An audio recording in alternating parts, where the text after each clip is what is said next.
Mr. Speaker, she's a former First Lady. We never had any negative publication on her, and she's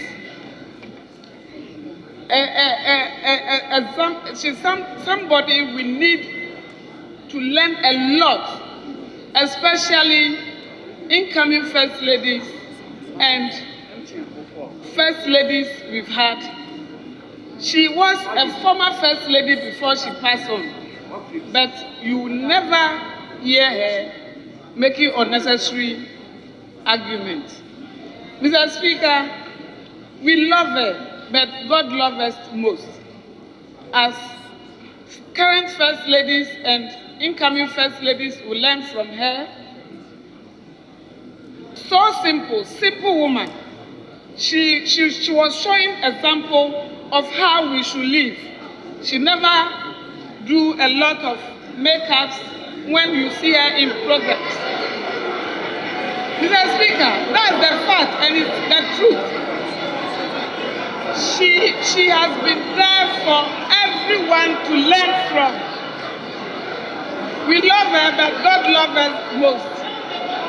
Upon all she's gone through, today she is resting with the Maker. Mr. Speaker, we thank God. We thank God for her life.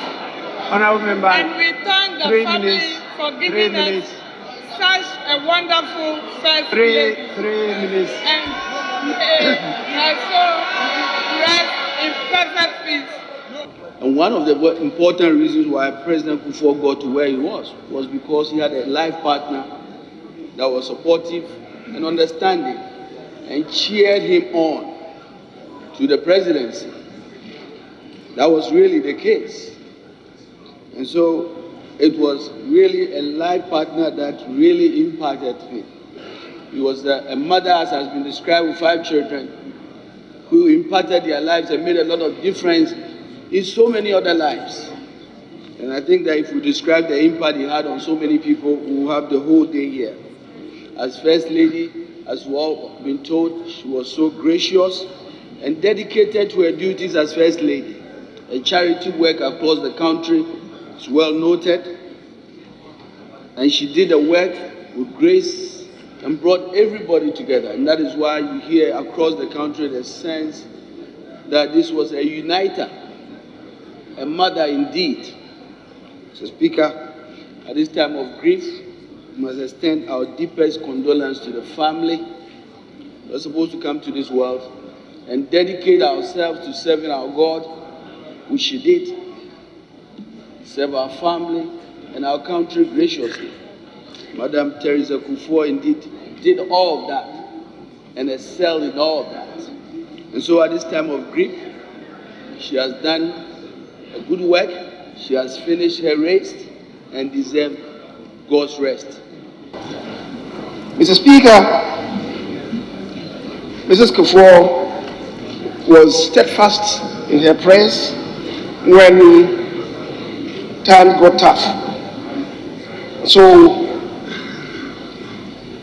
at this time, we can only wish her husband, former President Nkommo Wo Ho, who himself is not in the best of shapes, very well, and pray to God that he's able to withstand the turbulence and the storms that are unfolding these days. Fare thee well, Mrs. Kufuor, as you continue your prayers in eternity to the unity and stability of the MPP in particular and the nation as a whole.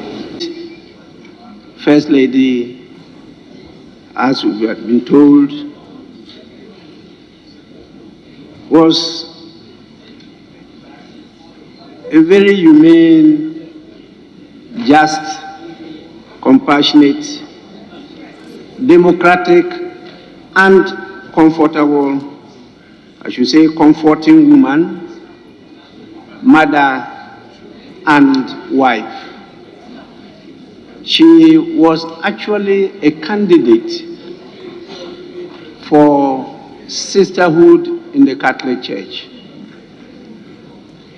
Her beauty, her aura, her elegance melted the rather very tough man we all refer to as Gentle Giant, our former first president. When they met on the dancing floor at London, a young man just called to the bar, meeting a beautiful nurse, really beautiful lady, a nurse on the dancing floor celebrating Ghana's Day of Independence. And so President Kufuor was already on the way to success as a young lawyer. We all know him to be a very tough man, and I know that he's taking this very coolly in spite of the shock. Really, it's old school to say to be a successful man, you need a woman, or behind every successful man is a woman. That is old school. To be a successful man, it takes a woman. To be a successful man, it takes a woman. And there is a book on it.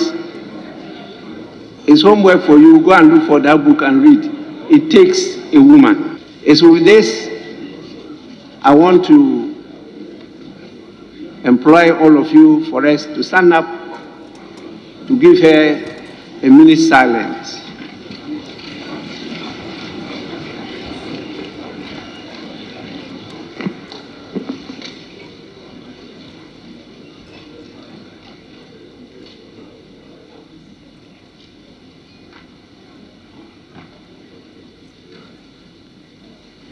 May her soul and the soul of all the faithful rest in perfect peace. Amen.